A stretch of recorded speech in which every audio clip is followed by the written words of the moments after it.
Women empowerment, Beti Bachao Beti Padhao, लड़की हूँ लड़ सकती हूँ, इस प्रकार का जो नैरेटिव है, जो कि काफ़ी हद तक आवश्यक है, हमें महिलाओं का सम्मान करना चाहिए,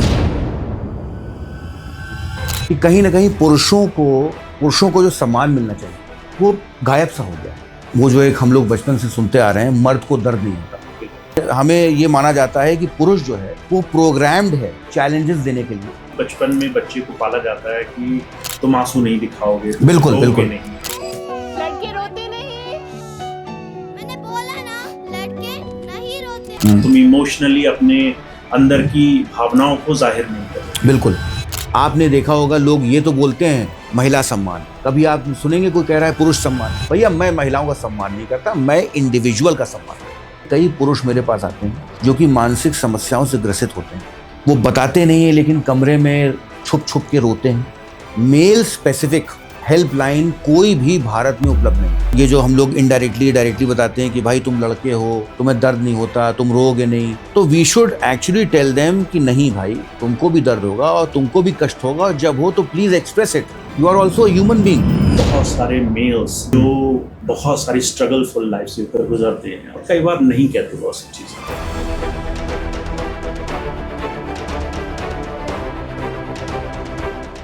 और वहीं दूसरी तरफ ऐसी एक्सपेक्टेशंस उनके साथ की जाती है और वो कई बार फेल हो जाते हैं, कई बार बहुत सारे कड़वे अनुभव, बहुत सारे स्ट्रेस में आ जाते हैं।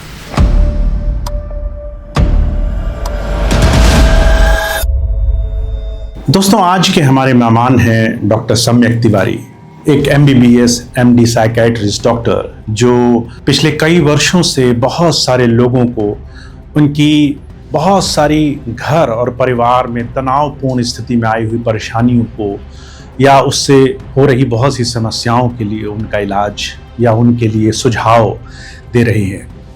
मेरा observation as a mental health expert ये है कि हम सब में लाइफ को लेकर के बहुत ज़्यादा ओवर एक्सपेक्टेशंस हैं, ओवर डिज़ायर्स हैं, पर हम ये नहीं सोचते कि क्या ये डिज़ायर्स और ये एक्सपेक्टेशंस हम डिजर्व भी करते हैं।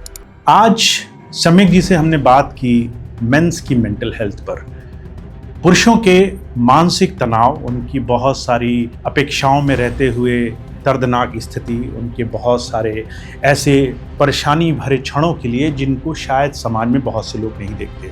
दोस्तों, चारों तरफ जहां पुरुषों को पूरी तरह से नकारा जा रहा है, वहीं डेटा के हिसाब से लगभग 72% पुरुष कई बार सामाजिक तनाव के कारण, कई बार एग्जाम में अच्छे नंबर नहीं आने के कारण, कई बार दाम्पत्य जीवन में, फैमिली लाइफ में सही तरीके से अपनी जिंदगी नहीं जी पाने के कारण बहुत सारी समस्याओं से उलझ रहे हैं। कुछ ऐसी प्रैक्टिकल टिप्स के साथ सम्यक जी ने बहुत खूबसूरत बातों को आज के इस पॉडकास्ट में कहा है।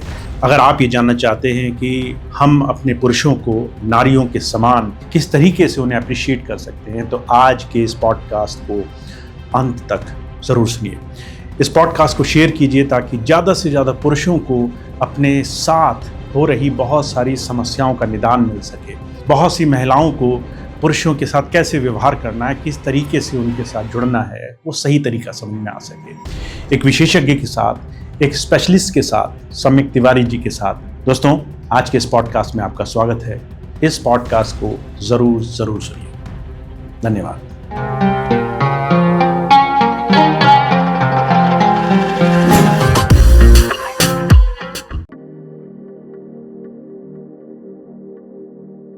दोस्तों, आज के इस पॉडकास्ट में आप सबका बहुत बहुत स्वागत है। आज के हमारे मेहमान बहुत ही विशेष मेहमान हैं, जो कि मेंटल हेल्थ पर, स्पेशली मेंस की मेंटल हेल्थ पर आज हमारे साथ बात करेंगे। MBBS MD साइकियाट्रिस्ट डॉक्टर सम्यक तिवारी जी। डॉक्टर साहब, बहुत बहुत स्वागत है आज आपका। Thank you so much for inviting me to your podcast. It's a pleasure coming here. आज क्योंकि हम कुछ अलग से टॉपिक पे बात करने वाले हैं। जी। आपने पहले भी कई बार सुना होगा कि लोग हर एक विषय पे बात करते हैं, वुमेन एम्पावरमेंट पे, एल्डरली लोगों पर, बच्चों पर, कई बार समाज के पिछड़े वर्ग पर जो आदमी है, मेल एक तरह का हमारे सोसाइटी का, उस पर बहुत कम लोग बात करना चाहते हैं। और क्योंकि आप तो बहुत सारे ऐसे पेशेंट्स को देखते होंगे, आज हम कुछ ऐसे विषयों पे बात करेंगे और मुझे उम्मीद है आज हमारे जितने भी दर्शक हैं उनको इससे कुछ सीखने को मिले। डॉक्टर साहब, सबसे पहले हम एक छोटे से नैरेटिव पे बात करना चाहते हैं, क्योंकि अभी आपने देखा IPL जो मैच हुआ हो उसमें बेंगलोर की टीम जीती, और उसमें जब विनिंग मोमेंट हुआ जिसमें विराट कोहली वेट करते हैं अपनी वाइफ के लिए, और जब उनकी वाइफ आती हैं तो कुछ मोमेंट्स के बाद वो उनको हक करते हैं और खुशी मनाते हैं 18 साल के बाद की एक विनिंग का। बड़ी नेचुरल चीज़ है, बड़ी नेचुरल चीज़ है। पर उस विनिंग मोमेंट को लेकर के कितने ही कपल्स ऐसे हैं जिसमें वुमेन्स ने उस चीज़ को अपनी स्टोरी पर शो किया, और उस पर बहुत सारी चीज़ें, एक नैरेटिव बना कि विराट ही ऐसा है, उसके अंदर अपनी पत्नी के लिए प्रेम है, ऐसा प्रेम दूसरे मर्दों के लिए, आदमियों के लिए अपने परिवार में नहीं है। ऐसे एग्जाम्पल सेट हुआ जी।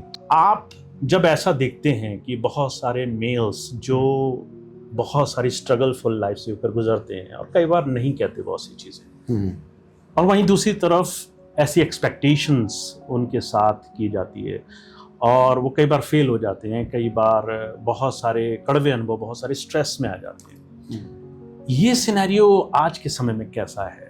इसमें क्या कड़वाहट है? इसका क्या असली समाज पर असर पड़ रहा है? पहले उस पर अपना अनुभव कुछ बताइए। आप बिल्कुल सही कह रहे हैं। इस वक्त समाज में कुछ इस प्रकार की स्थिति हो गई है जहां पर महिलाओं के प्रति सम्मान है, होना भी चाहिए, लेकिन ये महिला सम्मान और महिला सशक्तिकरण, विमेन एम्पावरमेंट, बेटी बचाओ बेटी पढ़ाओ, लड़की हूं लड़ सकती हूं, इस प्रकार का जो नैरेटिव है, जो कि काफी हद तक आवश्यक है, हमें महिलाओं का सम्मान करना चाहिए बिल्कुल, लेकिन वो इतना ज्यादा हाइपर फोकस्ड है कि कहीं ना कहीं पुरुषों को जो सम्मान मिलना चाहिए वो गायब सा हो गया है। कुछ हद तक हम लोग ये कह सकते हैं कि इसकी एक हिस्टोरिकल बैकग्राउंड है। कई डेकेड से, कई वर्षों से महिलाओं के साथ सिस्टेमिक ऑपरेशन हुआ है, हम सब जानते हैं। बिल्कुल, उनको पुराने ज़माने में पढ़ने नहीं दिया जाता था, प्रॉपर्टी में डिस्क्रिमिनेशन था, बाद में they were not allowed to go for jobs, wage discrimination था, सेक्सुअल अब्यूज था, वायलेंस था। तो इस वजह से क्या हुआ कि मेंटली हमारी सोसाइटी कंडीशनड हो गई कि जो भी कुछ प्रताड़ना है वो महिलाओं के साथ है, जो कि उस जमाने में कुछ था भी, बिल्कुल, अभी भी है। और एक प्रकार की सामाजिक सिंपैथी महिलाओं के प्रति थी। उस वजह से महिलाओं पे हाइपर फोकस थे कि उनको मजबूती देनी है, उनका प्रोटेक्शन करना है, एम्पावर करना है उनको।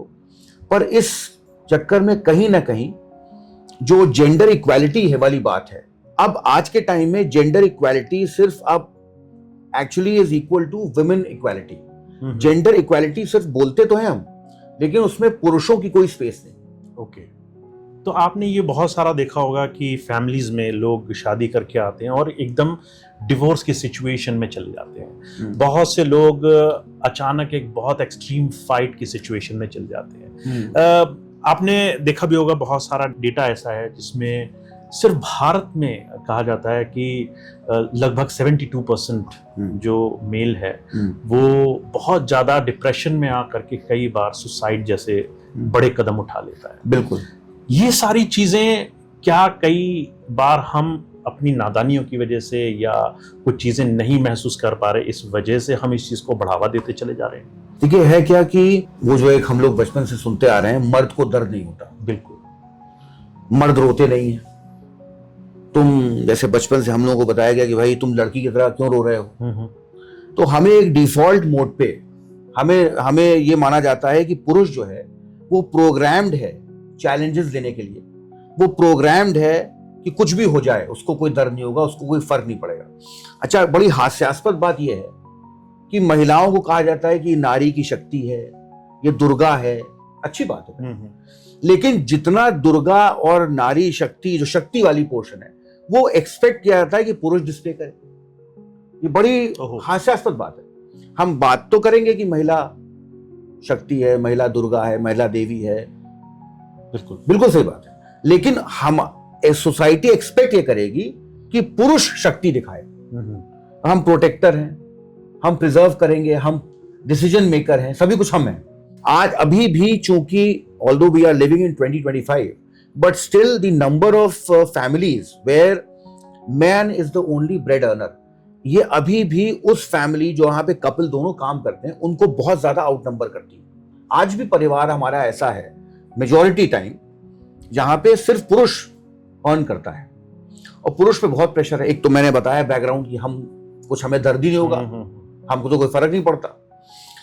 अच्छा, इस नैरेटिव को क्योंकि हम बचपन से कैरी फॉरवर्ड करते हैं तो कई बार ऐसा होता है कि हमें लगता है कि अगर हमने अपनी समस्या को, अपने पेन को एक्सप्रेस किया तो लोग समझेंगे अरे तो कमजोर आदमी है, ऐसा मर्द थोड़ी ना होता है, मर्द है ही नहीं। मैं इस पे थोड़ा सा और पूछना चाहता हूँ आपसे समित जी, क्योंकि अभी आपने कहा मर्द को दर्द नहीं होता है, या इस तरह से ही बचपन में बच्चे को पाला जाता है कि तुम आंसू नहीं दिखाओगे, तुम रोओगे नहीं, तुम इमोशनली अपने अंदर की भावनाओं को जाहिर नहीं करोगे। बिल्कुल, ये भावनाएं, ये सप्रेशन, इस तरह की चीजें अपने अंदर दबाते दबाते कहीं ऐसा तो नहीं कि आज के समय में आदमी एक बहुत ही घुटन भरी जिंदगी जी रहा है और इसी वजह से बहुत सारी प्रॉब्लम्स हो रही है? मैंने आपको बताया कि हमने अगर अपने को एक्सप्रेस किया एज अ मैन कि हमें ये समस्या है, हमें कष्ट है, I am going through difficult times, तो चूंकि हमारा ऐसा नैरेटिव है, हमारी सोसाइटी ऐसी है जहाँ पे हमको ये दिखाना ही नहीं है कि हमको कोई कष्ट है, हमें समस्या है, क्योंकि कहीं ना कहीं वो उस इंसान को सोसाइटी के लेवल पर लेबल करता है कि दैट मैन इज इनकॉम्पिटेंट। उसको महसूस होता है कि अगर मैंने अपना समस्या बताई तो मेरी फैमिली के लोग कहेंगे यार तुम तो फैमिली को प्रोटेक्ट करते हो यार, तुम ही तो फैमिली के हेड हो, तुम ही टूट जाओगे तो कैसे काम चलेगा। तो उस चक्कर में कई बार वो अपने पेन को इसलिए भी एक्सप्रेस नहीं करते क्योंकि उनको लगता है कि अगर उन्होंने एक्सप्रेस किया तो people will take them as incompetent, incapable.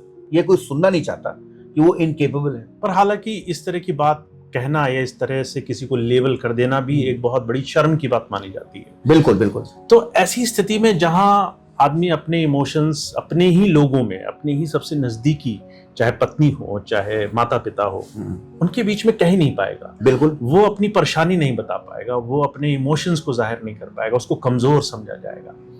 ऐसे में हम उम्मीद ही क्या करते हैं कि वो आदमी सही मायनों में घर का या परिवार का या किसी तरीके से किसी दिशा में ले जाने का काम भी कर सकता है। क्या ये पॉसिबल है? नहीं, पॉसिबल है उसको अगर सपोर्ट किया जाए। ओके। इसी वजह से आज हम लोग इस पॉडकास्ट में बैठे हैं और इस चीज को डिस्कस कर रहे हैं। तो आपके पास कुछ पेशेंट्स ऐसे आते हैं क्या जो इस तरह की सिचुएशन से? बहुत से आते हैं। देखिए, I know a lot of my friends, few of them are lawyers, तो वो बताते हैं कि अब खासकर रूरल बैकग्राउंड में इस तरह किस्से बहुत हैं जहां पे false rape allegations, false dowry allegations लगाए जाते हैं। फॉर एग्जांपल, एक फीमेल है गांव में, उसका हस्बैंड बॉम्बे अहमदाबाद में काम करता है एंड ही कम्स वंस और ट्वाइस अ ईयर। इस बीच उस महिला का एक किसी गांव के व्यक्ति से अफेयर हो गया। This is a consensual relationship, इसमें कोई ऐसा तो है नहीं कि जोर जबरदस्ती है। बिल्कुल, पुरुष जो गांव का पुरुष है और जो ये महिला है। अब इनका रिश्ता 2-4 साल चला। उसके बाद अचानक उस महिला ने डिमांड किया कि उससे पुरुष से कि भैया मुझे लखनऊ में कम से कम 2 कमरे का एक फ्लैट तो दिलवाओ। This kind of stories I have heard from my friends. अब वो व्यक्ति कह रहा है कि भाई मैं इतना फाइनेंशियली केपेबल नहीं हूं कि तुम्हें लखनऊ में मैं फ्लैट दिलवाऊं, मैं खुद ही नहीं ले सकता, तुम्हें कैसे दिलवाऊंगा। अब इस तरह की वो डिमांड्स करने लगी, वो पूरी नहीं कर पा रहा। And then one fine day they have a big fight and that lady allegation, उसने उसके ऊपर एलिगेशन लगाया कि भाई ये व्यक्ति जो है ये मेरे साथ पिछले 6 महीने से जोर जबरदस्ती कर रहा है। और वो भाई साहब चले गए, पूरा करियर खत्म हो गया। फॉल्स रेप एलिगेशन, इस तरह की स्थितियां बहुत बढ़ गई हैं समाज में। अभी कुछ दिन पहले हमने न्यूज़पेपर्स और चैनल्स में भी पढ़ा कि जो मेघालय वाला केस जी जी अभी चल रहा है, हाँ, चल रहा है जी। उसमें ऐसी ही कुछ सिचुएशन में एक आदमी को जिसकी शादी होती उसको वहां पर ले जा करके इस तरह के केसेस बहुत रैम्पेंट हो गए। हाँ। अभी कुछ महीने पहले मेरठ वाला केस जो था जी, जिसमें बॉडी चॉप करके सीमेंट ड्रम में डाल दिया, ब्लू ड्रम केस जिसे बहुत ज्यादा कहा जा रहा है। तो ये सारी सिचुएशन ऐसी हो रही हैं जिससे धीरे धीरे कहीं ना कहीं पुरुषों को, बिल्कुल, एक तो वो अपने सप्रेशन में जी रहे हैं, दूसरा ये कि उनकी एक्सपेक्टेशन जो उनसे की जा रही है जब वो नहीं मीट आउट होती, दूसरे को कहीं प्यार नहीं मिलता या कोई रिश्ता सही नहीं चलता या लाइफ वैसी नहीं चलती, तो उन्हीं को किसी न किसी तरह से विक्टिमाइज किया जाता है। तो ऐसी सिचुएशन में जहां पर हम कहते हैं आदमी ब्रेड विनर भी है, सारी जिम्मेदारियां उस पर हैं, जिम्मेदारियों का काम भी उसे देखने हैं, बहुत सारे मेल्स को, पुरुषों को अलग अलग तरह की समस्याएं जो हर रोज आ रही हैं जिससे वो बहुत प्रेशर में जा रहे हैं। तो क्या आप ऐसे बहुत सारे अलग अलग स्तर पर प्रेशर भी देखते हैं जिनको आप महसूस करते होंगे, जो बहुत बड़े कारण होंगे? बिल्कुल, प्रेशर तो देखिए मैं बहुत ही यंग एज से देखता हूँ जी पुरुषों में, right from the school days, specially जब कॉम्पिटिटिव एग्जाम होता है, वो भी एक बहुत बड़ा प्रेशर होता है। वहां जहां आपको प्रूव करना होता है to the family, to the peers, to the relatives कि भाई मैं I am preparing for my pre medical test और pre engineering test and I have to qualify this. उस तरह के प्रेशर के लोग भी, बच्चे भी आते हैं।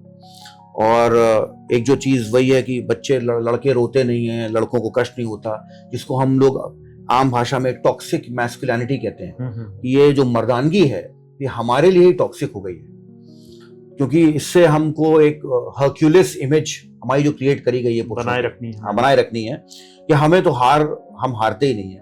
तो ये कहीं ना कहीं कॉन्शियस या सब कॉन्शियस लेवल पे हर लड़के के अंदर होता है। तो ये प्रेशर हमको कैरी फॉरवर्ड करना होता है।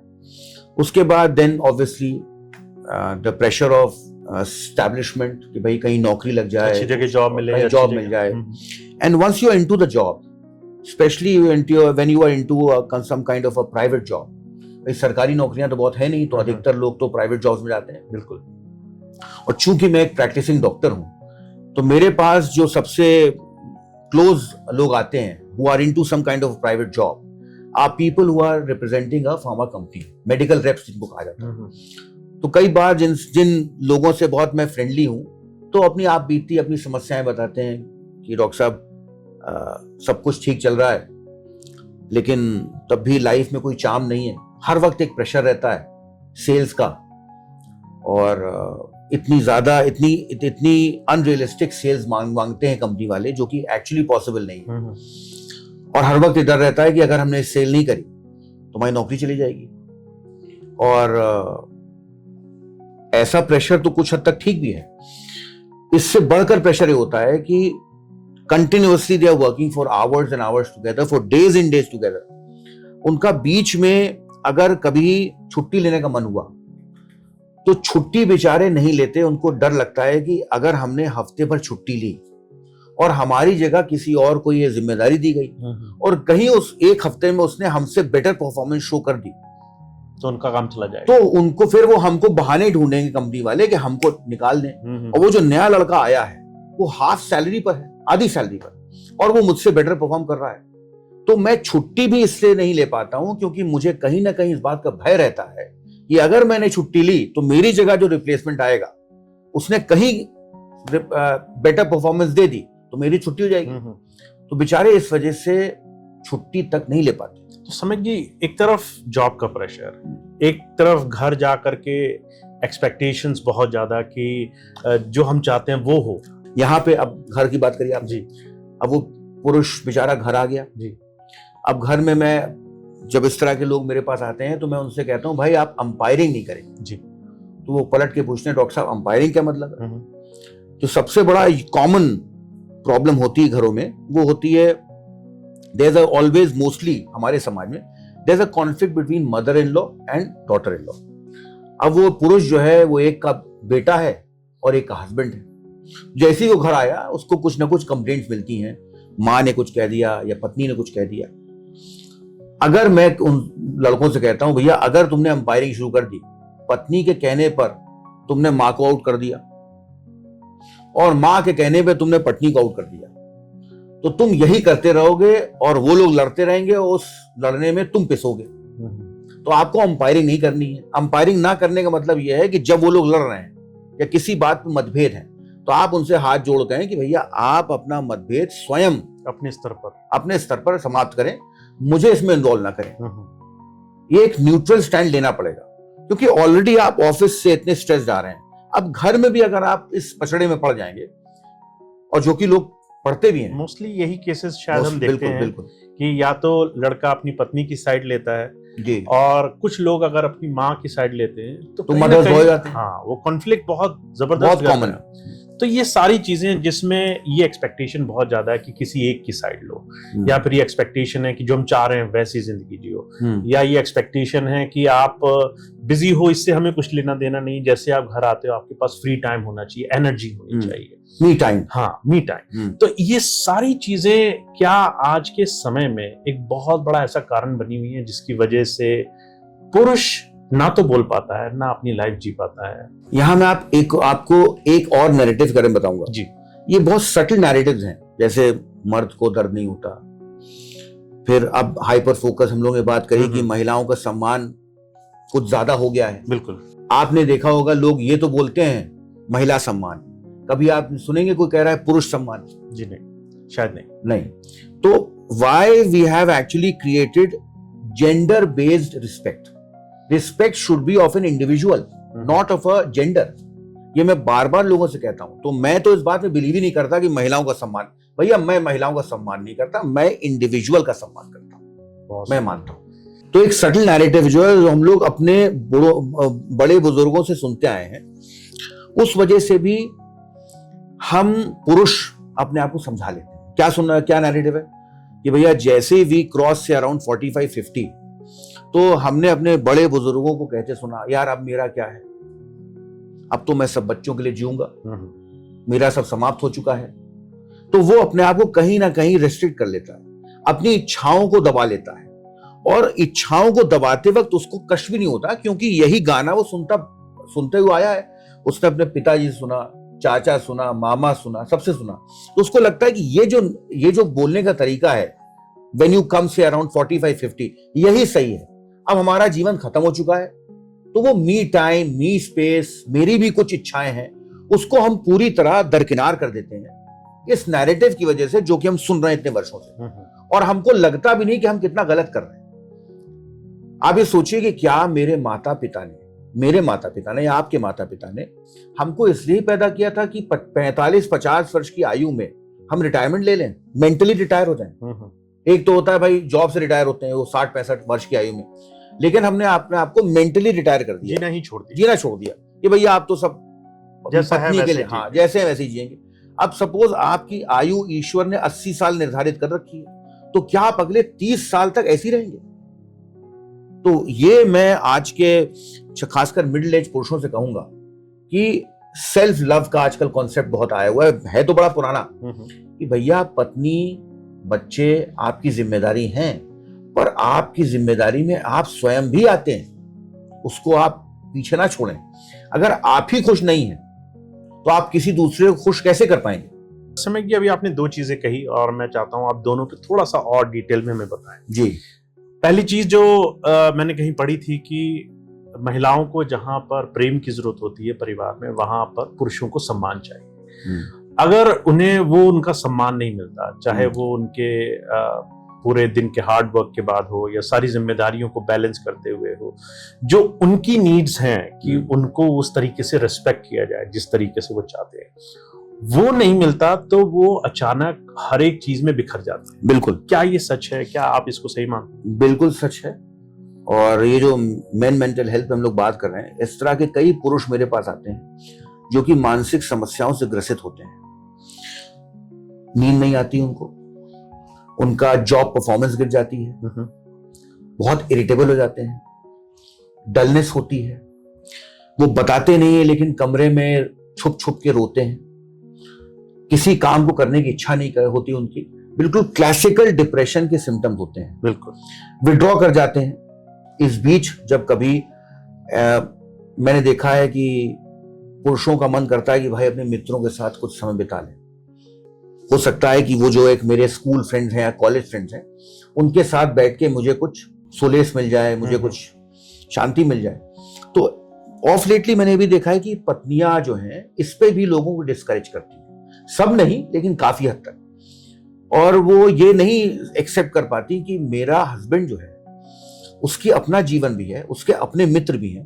भाई अगर मैंने किसी से विवाह कर लिया, किसी प्रकार के रिश्ते में हूं, तो इसका मतलब ये थोड़ी ना कि मेरी इंडिविजुअलिटी खत्म हो गई। मेरी इंडिविजुअलिटी जो है ना, मेरी जो अपनी इच्छाएं हैं, और अगर वो लीगल इच्छाएं हैं तो आप उसको कैसे रोक सकते हैं, लेकिन रोका जाता है। लोग, मैं कहता हूं कई बार पुरुष आते हैं, कहते हैं डॉक्टर साहब वीकेंड होता है और मैं पूरे दिन पूरे वीक मैं स्लॉटर करता हूं, मैं बिल्कुल बहुत मेहनत करता हूं, और वीक के अंत में मेरे मित्र कहते हैं कि भाई आज चलो शाम सुबह चलते हैं, हमारे यहाँ बड़ा ट्रेंड है लखनऊ में शर्मा चाय पे। यार 4-5 लोग बैठेंगे वहां पे, शर्मा चाय पे चाय पियेंगे, समोसा खाएंगे। और ये तो मेरा एक पर्सनल एक्सपीरियंस है कि मैं अपने फ्रेंड को जानता हूं जो अक्सर बेचारा हम लोगों से मिलने ऐसे आता है जैसे अपनी गर्लफ्रेंड से मिलने रहा हो। तो ये बड़ी ही कष्ट की बात है। तो आप सम्यक जी कहना चाह रहे हैं कि सेल्फ लव और अपने लिए समय निकालना ये कई बार एक गिल्ट की तरह देखा जा रहा है। हाँ, क्योंकि आप अपने लिए समय ही क्यों निकाल रहे हैं जब आप एक रिस्पॉन्सिबिलिटी में हैं, एक लाइफ में हैं, और आपका as a doctor, as a इस पूरे नैरेटिव में ये सबसे बड़ा सोल्यूशन है कि उस पुरुष को उसके अपने समय के साथ रहने दिया जाना चाहिए। बिल्कुल। मैं परिवार से और जो पत्नियां हैं, जो बेटर हाफ्स हैं, उनसे रिक्वेस्ट करूंगा कि आप अपने हस्बैंड को, ये तो आप देख ही रहे हैं कि वो बेचारा दिन भर काम करके ब्रेड विनर है घर का, आपके लिए आप जो भी सहूलियतें हैं सब ला रहा है, लेकिन उसको इस बात को उसको कम से कम समय दीजिए कि वो अपनी तरह लाइफ को एंजॉय कर पाए। कहीं ना कहीं हमने जहां अपनी बात आती है तो हम उसको टैग कर देते हैं कि भैया ये सेल्फ सेंटर्ड है, सेल्फिश है। लेकिन सेल्फिश तो वो तब होता ना जब वो अपनी सब रिस्पॉन्सिबिलिटी जो भी है उनको पूरा ना करता, निभाता नहीं और अपने में लगा रहता। वो सब रिस्पॉन्सिबिलिटीज पूरी करने के बाद वो कह रहा है भैया हफ्ते में मुझे 1-1.5 घंटे अपने दोस्तों के साथ बैठना है। अब उसको भी आप कह रहे हैं कि वो मुझे टाइम नहीं दे रहा, बच्चों को टाइम नहीं दे रहा। वीकेंड है, कुछ टाइम तो जरूर देगा, लेकिन उसके समय का, उसके मनोरंजन का भी हमें अपने व्यक्तित्व के लिए, अपनी जिंदगी के लिए। बिल्कुल। यहाँ एक छोटी सी चीज मेरे दिमाग में आ रही है, समझ ये आपसे अच्छा कोई जवाब नहीं दे सकता। कई बार बहुत से घर के लोग, खास तौर से पत्नियां, या वो इस एक छोटी सी बात पे कहेंगे कि अगर हमने ये फ्रीडम दी तो ये बिगड़ जाएगा, ये हमारा पति उल्टे रास्ते पे चला जाएगा, दूसरी महिलाओं को देखेगा, शराब पिएगा, पूरी तरीके से बिगड़ जाएगा, इसलिए ये जो फ्रीडम है ये देना गलत है। आप ऐसी चीजों को देखते होंगे, बहुत सारे ऐसे अनुभव होते होंगे। ऐसी चीजों में आपका अनुभव क्या कहता है? देखिए, एक तो ऑब्वियसली आप अपने हस्बैंड के साथ या अपने बेटे के साथ इतने वर्षों से रह रहे हैं तो आपको उसका चरित्र, उसका बिहेवियर, उसकी वे ऑफ लाइफ पता ही है। हो सकता है अगर आपने पहले ऐसे एक्सपीरियंसेस रहे हो कि आपने उसको फ्रीडम दिया और उस फ्रीडम का उसने गलत नाजायज फायदा उठाया, तो ठीक भी है भाई, रोकिए आप उसको, क्योंकि आप जानते हैं कि जैसे ही उसको फ्रीडम मिलता है वो अल्कोहल में या इस तरह की बुरी हैबिट्स में चला जाता है। पर एक सोसाइटी के एक सेक्शन से आप हर पुरुष को उस पर लेबल नहीं कर सकते। तो एक तरह की फिक्स थिंकिंग है कि भाई हमने पुरुष को फ्रीडम दिया तो बिगड़ जाएगा। अब वो पुरुष जो है, जो आपका हस्बैंड है, वो कम से कम 30-35 साल का तो ही है, तो वो नादान तो नहीं है कि बिगड़ जाए। तो कुछ तो आपको उसको फ्रीडम देना चाहिए। जैसा कि आपने शुरू में कहा, जब हमने आज के पॉडकास्ट शुरू किया, कि हिस्ट्री ऐसी रही है कि कई बार महिलाओं का शोषण हुआ है, कई बार गलत चीजें ऐसी हुई हैं जिसकी वजह से वो डर बैठा हुआ है और वो पहले से ही सोसाइटी कंडीशनड है कि अगर कहीं महिला और पुरुष खड़े हैं और कुछ वहां गड़बड़ हुआ तो 100%, 99 नहीं, 100% गलती पुरुष की ही मानी। ऐसी स्थिति में कई बार हम ये मान लेते हैं कि पुरुष को चोट नहीं लगेगी तो हम उसको किसी भी तरह से प्रेशराइज कर सकते हैं, उस पर तनाव डाल सकते हैं, उसको गलत बातें कह सकते हैं, यहाँ तक कि उसको फिजिकली हर्ट भी कर सकते हैं। बिल्कुल, कि वो ही गलत है। पर ये चीज आज के समय में उस ब्रेड विनर के लिए, उस पुरुष के लिए जो समाज में हर तरह के काम कर रहा है, और किसी एक की गलती के लिए हजारों लाखों और पुरुषों को एक ही तरह से टैग नहीं किया जाना चाहिए। आज के समय में इस चीज को अगर मैं कहूं कि इसका सल्यूशन हम किस तरह से देखें, बचपन से लेकर के किस तरीके से हम एक नई सोच डालें बच्चों में, खास तौर से पुरुषों में, तो उसके बारे में आपका कुछ ऐसा अनुभव हो जो आप हमें अब शेयर। यंग पेरेंट्स को खासकर, जी। तो बच्चे तो यंग पेरेंट्स के होंगे जी। उनसे मैं कहूंगा कि एक तो ये नैरेटिव कि अगर भाई बहन हैं तो तुम बहन के लिए सैक्रिफाइस करो, तुम भाई हो, इस तरह का नैरेटिव, या तुम ये जो हम लोग इनडायरेक्टली डायरेक्टली बताते हैं कि भाई तुम लड़के हो, तुम्हें दर्द नहीं होता, तुम रोगे नहीं, तो we should actually tell them कि नहीं भाई, तुमको भी दर्द होगा और तुमको भी कष्ट होगा, और जब हो तो please express it, okay. You are also human being. फिर हम स्कूल्स में, मैंने अक्सर स्कूल में देखा है, वर्कशॉप्स होती हैं जहां वो ओरिएंट करते हैं छोटे छोटे बच्चों को, 9-10 साल के बच्चों को, कि व्हाट इज बैड टच, जिससे कोई बड़ा व्यक्ति आपको मोलेस्ट न कर पाए। वो बैड टच जो है वो सिर्फ छोटी लड़कियों के लिए नहीं है, वो बच्चों के, लड़कों के लिए भी है, लड़कों के लिए, लड़कों के लिए भी है, क्योंकि मॉलेस्टेशन में ऐसा तो है नहीं कि लड़कियों का मॉलेस्टेशन होता है, पुरुषों का भी मॉलेस्टेशन होता है, लड़कों का भी, छोटे बच्चों का भी मॉलेस्टेशन होता है। तो लेकिन हमारा समाज ये मान के चलता है कि नहीं, अगर इस प्रकार की कोई बदतमीजी हो रही है, शारीरिक शोषण हो रहा है, तो महिला का ही होता है। महिला। तो हमको अपने बच्चों को इस प्रकार से तैयार करना चाहिए कि बैड टच तुम्हें भी हो सकता है, पेन तुम्हें भी हो सकता है, कष्ट तुम्हें भी हो सकता है, and you have all the right to express. तो क्या मैं एक शब्द में कहूं कि हमें अपने दोनों बच्चों को, चाहे वो लड़का हो या लड़की, उसे इक्वल अंडरस्टैंडिंग के साथ बड़ा करने का प्रयास करना चाहिए। बिल्कुल बिल्कुल। चाहे वो बेटी हो तो उसके साथ बेटे को भी उसी तरीके से सुरक्षा, bad touch, emotional feeling express करने की पूरी आजादी देनी चाहिए और इनकरेज करना चाहिए। दूसरी चीज, जब वही बच्चा बड़ा हो जाता है 17, 18, 20 साल का, और कैरियर के लिए, जॉब के लिए उसके दिमाग में प्रेशर आ जाता है कि अगर मुझे अच्छी जॉब नहीं मिली तो मेरे पूरे परिवार, मेरे पूरे घर, मेरी पूरी फैमिली को वो कैसे सपोर्ट कर पाएगा।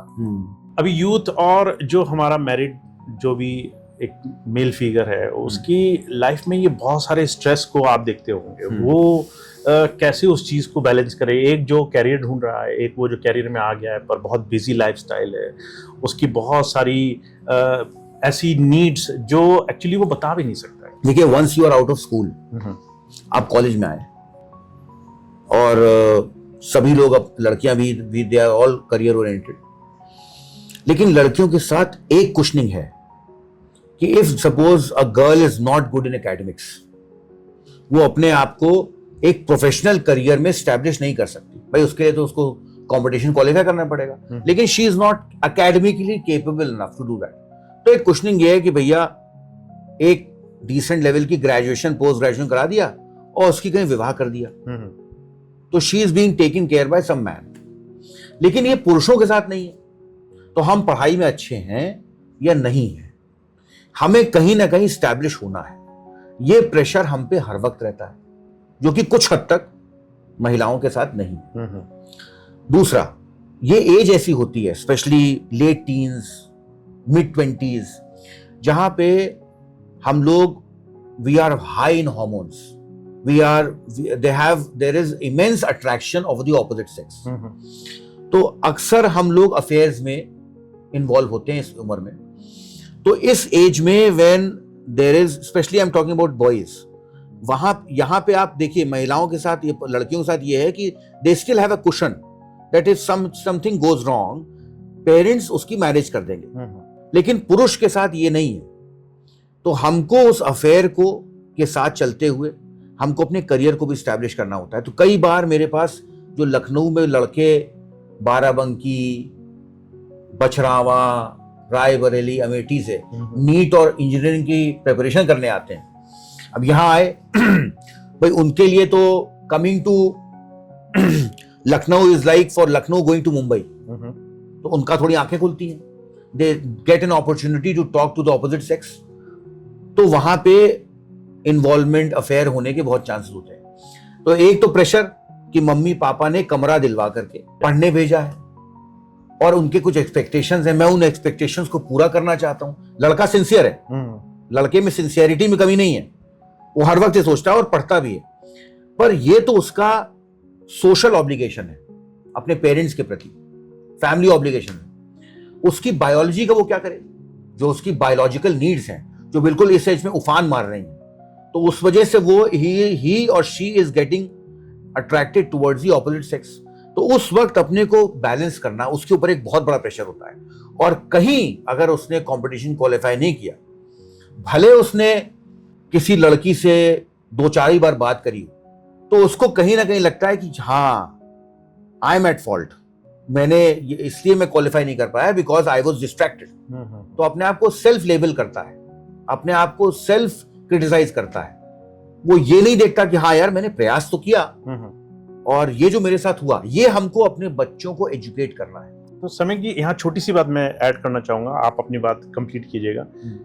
कई बार यूरोप के दूसरे देशों में पेरेंट्स ये समझने की कोशिश करते हैं कि बच्चा 16, 17, 18 साल की उम्र में बायोलॉजिकली भी चेंज हो रहा है, उसकी नीड्स चेंज हो रही हैं, वो कई बार पूरी तरह से एक चीज पे फोकस नहीं कर पाएगा। How they can support it? The parents should talk to their children, specially जब बच्चे 12th में आते हैं, वो एज हो जाती है when they are getting attracted towards opposite sex. तो उनको बताना है कि भाई अगर तुम्हारे साथ ऐसा हो रहा है तो उसमें कुछ गलत नहीं है, ये बहुत नेचुरल है। मैं भी जब तुम्हारी एज का था तो मेरे साथ भी यही हुआ था, मैं सिचुएशन से गुजरा हूं, बट और ये होगा, इसको तुम अवॉइड नहीं कर सकते हो, और अगर नहीं हो रहा है तब गलत है, हो रहा है तो नॉर्मल है, दिस इज बायोलॉजिकली नॉर्मल, ये तो अच्छी बात है। बट हर वक्त इस बात को प्रायोरिटाइज करना है कि आपकी लाइफ में अभी इंपॉर्टेंट क्या है। अभी इंपॉर्टेंट है that you need to do something for your career. तो और उसको ये बताना है कि बीच बीच में अगर डिस्ट्रैक्शंस आते हैं तो उससे परेशान ना हो, ये नेचुरल है, आएंगे।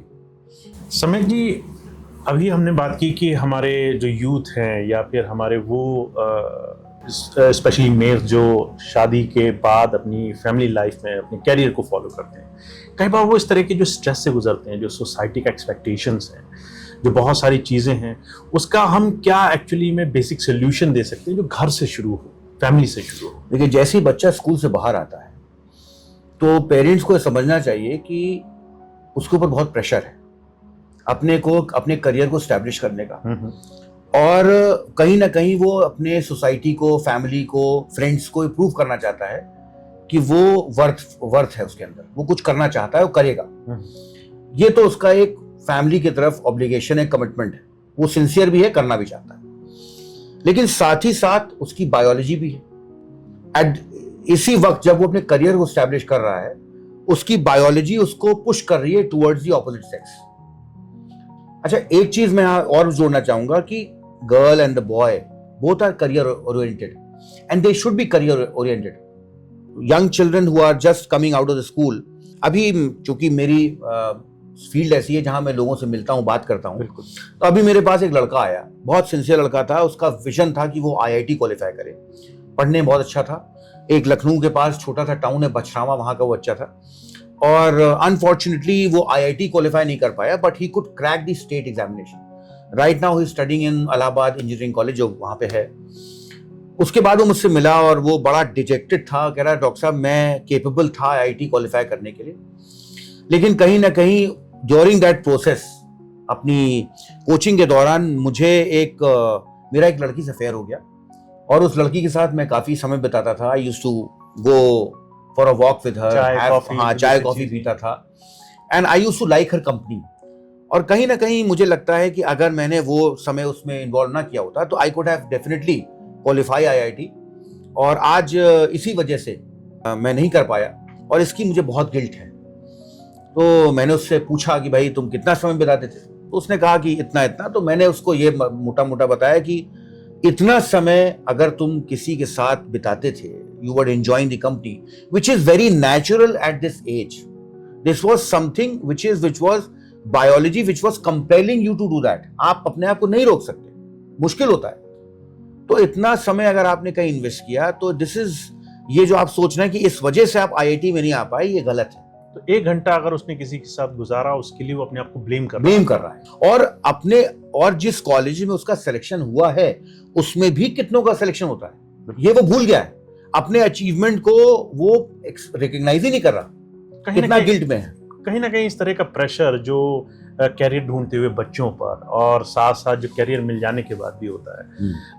हम एज ए पेरेंट कई बार जब बाहर के देशों को देखते हैं, तो वो अपने बच्चों को बजाय प्रेशर में डालने के या कुछ इस तरह से प्रेशिंग वर्ड्स कहने के, वो कहीं ना कहीं उनको समझ करके कहीं ना कहीं उनको हेल्प करने की कोशिश करते हैं। तो क्या ऐसा कुछ अप्रोच हमें भी लेना चाहिए? बिल्कुल लेना चाहिए, लेकिन हमारे यहाँ talking about opposite sex, specially to a young child मतलब 17-18 साल का, ये अभी भी टैबू है। हम ये बात एज अ पेरेंट उससे नहीं करना चाहते, पता नहीं ऐसा क्यों है, पर करना चाहिए, क्योंकि अब इतना समाज ओपन हो चुका है कि ये करना जरूरी है। अगर अपने घर से ही सुझाव नहीं मिलेगा तो कहां से मिलेगा? तो अगर इस तरह की एजुकेशन होगी जहां पे हम उसको समझाएंगे कि भाई अगर आपका किसी के साथ आपका अट्रैक्शन हो रहा है, आप उस वजह से डिस्ट्रैक्ट हो रहे हैं, तो ये कोई गुनाह नहीं है, ये नेचुरल चीज है, इस एज में होता है। आपको अपने जीवन में उस मोमेंट में आपकी क्या प्रायोरिटी है, उसको अगर आप ध्यान में रखेंगे तो इस तरह के थोड़े बहुत डिस्ट्रैक्शंस को इग्नोर कर देना चाहिए। समय की एक चीज़ और, जैसे कई बार बच्चे अपने सेट गोल को नहीं पा पाते, वो चाहते हैं कि आईआईटी क्रैक कर लें, वो चाहते हैं कि दूसरी एग्जाम्स क्लियर कर लें, और कई बार नहीं होते, गवर्नमेंट एग्जाम्स नहीं होते। कई बार इस तरह का प्रेशर कि हम नहीं क्लियर कर पाए, वो सुसाइडल हो जाते हैं, कई बार अपनी जान लेने तक आ जाते हैं कि हम क्या मुंह दिखाएंगे, लोग क्या कहेंगे, सोसाइटी क्या कहेगी। क्या ये इस तरह का प्रेशर आज के समय में वाजिब है कि हमारे बच्चे जान लें? बहुत है। और ऐसे स्टूडेंट्स को और ऐसे पेरेंट्स को जिनके बच्चे इस एज कैटेगरी में हैं, उनको मैं बताना चाहूंगा कि वो अपने बच्चों को ये बताएं कि तुम्हारा जीवन और तुम्हारी एग्जिस्टेंस एक छोटे से एग्जाम से बहुत बड़ी है, बहुत बढ़िया। ये आईआईटी या प्री मेडिकल टेस्ट एग्जाम ये इतनी बड़ी चीज नहीं है कि आप अपने को उस एग्जाम से डिफाइन करें। आप अपना पूरा प्रयास करें, कमिटेड रहें, और एग्जाम क्वालिफाई कर जाते हैं, बहुत बढ़िया बात है। नहीं क्वालिफाई करते हैं तो बहुत से एवेन्यूज हैं, बहुत जगह आप जा सकते हैं। आपके लिए वो एग्जाम एक माइलस्टोन है, लेकिन ऐसा नहीं कि वो माइलस्टोन आपने अचीव कर लिया तो लाइफ बड़ी सुंदर हो जाएगी। This is actually starting point of your struggle, starting point of your journey. तो हो सकता है अगर ये स्टार्टिंग पॉइंट नहीं मिला तो कोई और मिल जाए। बिल्कुल, आप अपने आप को उस स्टार्टिंग पॉइंट से रिस्ट्रिक्ट ना करिए। Do not define yourself with that starting point. ये नहीं मिला तो मेरी जिंदगी खत्म, बिल्कुल। लोग क्या कहेंगे, मैं शेमफुल हो जाऊंगा, इस तरह के प्रेशर डाल करके वो अपनी जिंदगी या अपने आप को, आपका जीवन से बड़ी कोई चीज नहीं, बहुत ना कोई एग्जाम है, ना कोई रिश्ता है, ना कुछ है। समय की हालांकि तो बहुत वास्ट सब्जेक्ट है, और मैं थोड़ा सा उन विवाहित मैरिड कपल्स के बारे में भी जानना चाहूँगा जहाँ पर कई बार पुरुष प्रेशर के कारण, एक तो जॉब का प्रेशर है, परफॉर्मेंस का प्रेशर है, एक बार घर पे भी आना है, बहुत सारी रिस्पॉन्सिबिलिटीज निभानी है। ऐसे में वो कई बार डिजेक्टेड फील करता है, कई बार वो अपने आप को फील करता है कि मुझसे बहुत कुछ चाहा जा रहा है और मैं कंप्लीट नहीं कर पा रहा। कई बार वो किसी को बता नहीं पाता, कई बार वो अपने अंदर ही घुटता रहता है। ऐसी चीजों में कई बार एक आदमी डिप्रेशन, तरह तरह की बीमारियों, कई तरह की सिचुएशंस का शिकार हो जाता है। तो ऐसे मैरिड कपल, ऐसे खास तौर से अपोजिट सेक्स जो आप बोल रहे हैं कि अगर पुरुष है तो स्त्री या महिलाओं को, उसको आप किस तरह की राय देते हैं कि वो कैसे अपने आप को इसमें बेटरमेंट में ले आए? देखिए, बिल्कुल सही कहा। बहुत से बातें हैं जो हम लोग शायद इतने कम समय में डिस्कस ना कर पाए जी। जैसे मैंने बताया कि हर वक्त एक पुरुष में, एक वर्कर, एक जो एम्प्लॉय है, उसमें एक प्रेशर रहता है कि अगर मैंने सपोज 2 हफ्ते के लिए मैं जॉब से बाहर चला गया और मेरा रिप्लेसमेंट आ गया, तो कहीं अगर उसने मुझसे बेटर परफॉर्म कर दिया तो मेरे जॉब का क्या होगा? मुझे का प्रेशर। इसी प्रकार का अब एक नया, कुछ वर्षों से मैं प्रेशर देख रहा हूं कि पूरे हफ्ते उस पुरुष ने स्लॉग किया। अब शनिवार आया, शनिवार में हाफ डे है, उसके पास 1.5 दिन बचे हैं, पूरा संडे और आधा सैटरडे। इसी में उसको मी टाइम भी ढूंढना है, इसी टाइम में उसको बच्चे और पत्नी को शॉपिंग करानी है, इसी टाइम में उसको रिलेटिव का कोई इवेंट, कोई उसका समारोह, वो भी अटेंड करना है, इसी टाइम में उसको अपने बैंक के काम करने हैं, इसी टाइम में उसको अपने पेरेंट्स के साथ स्पेंड करना है टाइम। तो ये एक बहुत ही कम समय होता है। तो मैं आज अब परिवार से और पत्नियों से अनुरोध करूंगा कि कुछ उस आदमी को डिस्काउंट दें। अगर वो सपोज इस हफ्ते आपकी इच्छाओं को पूरा नहीं कर पा रहा तो ये समझें कि उसके पास समय नहीं है, हो सकता है अगले हफ्ते कर दे। इसी के दौरान मैं अब देख रहा हूं कि इतना स्लॉग करने के बाद धीरे धीरे क्या हो रहा है, because of so much of stress, ये साइंटिफिकली प्रूवन है कि कॉर्टिसोल लेवल बॉडी में बढ़ जाता है। बिल्कुल। कॉर्टिसोल लेवल बढ़ता है, टेस्टोस्टेरोन लेवल घट जाता है। इस वजह से अब यंग जो कपल्स हैं उसमें लैक ऑफ लिबिडो भी है, जो सेक्सुअल एनर्जी है, जो सेक्सुअल अर्ज है, जो सेक्सुअल अट्रैक्शन है, वो भी कम हो गया है। और हर बार उस बंदे को ये एक फिक्र होती है कि मैं जब वीकेंड पे जाऊंगा, जब मेरे पास कुछ समय होगा, and if I indulge in some kind of a sexual activity with my wife, will I be able to perform? क्योंकि इस प्रेशर की वजह से इन जनरल सोसाइटी में there is a lack of libido. तो ये भी एक बहुत बड़ा प्रेशर पॉइंट है पुरुष के लिए। और जब वो कई बार परफॉर्म नहीं कर पाता तो उसके मन में एक अलग प्रेशर आता है, एक डर भय आता है कि मेरे इस अंडर परफॉर्मेंस की वजह से ऐसा तो नहीं कि मेरी पत्नी का अट्रैक्शन किसी अन्य पुरुष के प्रति वो कैसे देखेगी, या कहीं वो मुझे ऐसा तो नहीं समझ रही कि मैं इनकॉम्पिटेंट हो गया हूं, इनकेपेबल हो गया हूं। तो बहुत गिल्ट में, बहुत कष्ट में रहता है। और ये ऐसी सेंसिटिव बात है कि वो किससे कह भी नहीं सकता। हमको तो इससे सुनने को मिल जाती है क्योंकि हम एक ऐसे पॉइंट हैं एज अ साइकाइट्रिस्ट जहां पे वो हमसे अपनी दिल की बात कर सकता है। So I try to help him, but यही है कि आप कितने लोग एक्सपर्ट्स के पास पहुंच पाते हैं। सम्यक जी, मैं एक छोटी सी चीज यहाँ आपसे पूछना चाहता हूँ कि क्या पति या पत्नी को एक दूसरे के साथ कुछ इस तरीके का डिस्कशन करना चाहिए जिससे वो एटलीस्ट अपने आप को इस तरह की स्ट्रेसफुल सिचुएशन में ना ले जाए, या इस तरह के गलत नैरेटिव में ना ले जाएं कि मेरे बारे में गलत सोचा जा रहा है, या फिर मैं इनकेपेबल हूँ, मैं पूरी तरीके से समर्थ नहीं हूँ अपनी फैमिली लाइफ चलाने के लिए। कोई इस तरह का डिस्कशन पॉइंट, कोई ऐसा तरीका होगा जिससे एटलीस्ट वो अपनी फैमिली लाइफ बचा सके? देखिए, मैंने एक चीज महसूस करी है, कई बुक्स पढ़ी हैं, उसमें एक बड़ा क्लियर कट मैसेज है जी कि words have a lot of energy. तो जो आपके घर का व्यक्ति है, जो पुरुष है, उसको अगर आप ढांढस दें, उसको आप इनकरेज करें, शाम को आए तो आप उसको ग्रीट करें और उसको महसूस कराएं कि he is really doing a great job and he is taking care of the family. और इस तरह की इंकरेजिंग बात, जो आप डिस्कशन बात करें, डिस्कशन में अगर उस व्यक्ति को उसके पेरेंट्स या उसकी पत्नी अगर सिर्फ इंकरेज करे कि यार वेल डन, बहुत अच्छा तुमने काम किया and you are really putting up lot of efforts and we are proud of you. Unfortunately हमारे कल्चर में अपने घर वालों को अप्रिशिएट करने का ट्रेंड नहीं है। जस्ट ये कहना पत्नी का या माँ का कि we are proud of you, you have done a good job, तुमने पूरा दिन मेहनत की एंड हम सब खुश हैं कि तुम वापस आए, this makes a very big difference, very big impact. और अगर आप वो बंदा फिर आपसे खुलेगा अपनी समस्याएं, instead of going to a counsellor और some kind of a help, going to some friend, he would find a counsellor in the family itself. वो अपने घर वालों से बताएगा अपनी चिंताओं को, क्योंकि उसको पता है कि जो व्यक्ति दूसरी ओर खड़ा हुआ है वो मेरी बात को सुनेगा और मेरी समस्याओं का, भले हो सकता है उसके पास हल ना हो, लेकिन वो अपने शब्दों से मुझे कुछ सुकून देगा।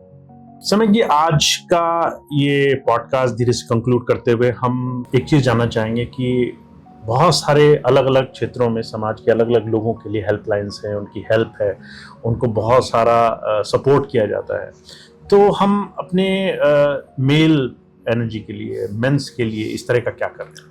आपको ताज्जुब होगा, सैडली जितनी मैंने रिसर्च करी, अब हो सकता है आपकी लिसनर्स में कोई कमेंट करके बताए कुछ ऐसा उपलब्ध है कि नहीं, मेल स्पेसिफिक हेल्पलाइन कोई भी भारत में उपलब्ध नहीं, एक भी। ये बड़ी दुर्भाग्यपूर्ण बात है और बड़ी ही सरप्राइजिंग बात है। हमारे खुद के शहर में, लखनऊ में 1090 चौराहा है। 1090 वो नंबर है जिसमें कोई भी महिला फोन करके अपनी हेल्प ले सकती है, लेकिन पुरुषों के लिए कोई नंबर नहीं। ये बड़ा ही दुर्भाग्यपूर्ण बात है। और मैं इस पॉडकास्ट के माध्यम से अगर कोई ऐसे लिसनर्स हों जो इस प्रकार की कुछ पहल कर पाएं तो I would be very happy. So good. सम्यक जी, आज का ये पॉडकास्ट समाप्त करते करते मैं चाहता हूँ आज हमारे दर्शकों के लिए, खास तौर से पुरुषों के लिए और महिलाओं के लिए जो कि दाम्पत्य जीवन भी जीते हैं, मैरिड लाइफ जीते हैं, कुछ ऐसी एक आधी चीज़ आप जो बताना चाहें जिससे हम इस प्रेशर को किसी तरीके से रिवर्स कर सकें। चूंकि मेंटल हेल्थ की बात हो रही है जी, तो मैं समाज से और घर की महिलाओं से, परिवार से ये अनुरोध करूंगा कि अपने उस पुरुष को समझें उसको भी पेन है, उसको भी कष्ट है। वो बेचारा एक स्यूडो इमेज लेके, हरक्यूलिन इमेज लेके जी रहा है। और कई बार आपको खुद पहल करनी चाहिए, उससे पूछने की, कंधे पे हाथ रखने की, भाई कोई समस्या हो, कोई परेशानी हो, हम तुम्हारे परिवार के लोग हैं, अगर कुछ हो तो बताओ, शेयर करो। तो we need to reach out to them, क्योंकि वो because of their toxic masculinity, जो मैंने पहला बोला था, कई बार आपको अपनी समस्याओं को नहीं बताएंगे भी नहीं बताएंगे। So everybody needs support irrespective of gender. Everybody needs loving words, everybody needs encouraging words, and everybody needs someone who can hear their pain, listen to their pain. समाधान निकले ना निकले, अगर निकल जाए तो बहुत सी बात है, नहीं निकलता है तो भी ये एक समाधान है जहां आप उनके कष्टों को सुन रहे हैं। बहुत सुंदर। सम्यक जी, आज के लिए बहुत बहुत धन्यवाद, आपने बहुत समय दिया और पुरुषों की समस्याओं के, खासतौर से मेंटल स्ट्रेस पे बात की। और मुझे उम्मीद है हम दोबारा इस विषय पे बहुत गूढ़ में चर्चा करें, बिल्कुल। क्योंकि ये एक ऐसा विषय है जिसमें आज के पुरुषों को शायद आप जैसे विशेषज्ञ के साथ जुड़ने की बहुत ज़रूरत है, अपने आप को मजबूत बनाने की ज़रूरत है, अपने आप को खुलकर एक्सप्रेस करने की बहुत ज़रूरत है। आपका बहुत बहुत धन्यवाद। धन्यवाद सम्यक जी। थैंक यू सो मच इस वीडियो को अंत तक देखने के लिए। इस वीडियो में जो भी जानकारी हमारे मेहमान, हमारे गेस्ट के साथ आपने पाई, उन चीज़ों से आपको लाभ मिले, बेनिफिट मिले, ऐसी ही आशा के साथ हम आपसे विदा लेते हैं। अगर आप चाहते हैं ऐसे बहुत सारे अनोखे, बहुत सारे गूढ़ रहस्यों से बहुत सारे एक्सपीरियंस मेहमान हमारे सामने आते रहें, तो इस चैनल को ज़रूर सब्सक्राइब कीजिए, लाइक कीजिए, शेयर कीजिए, ताकि हम अपने इस चैनल को बड़ा कर सकें, अनुभव आपके साथ शेयर कर सकें और आप उनसे पर्सनली, उनके एक्सपीरियंस के साथ, उनसे अपने आप को सीख करके जीवन को एक अलग लेवल पे ले जा सकें।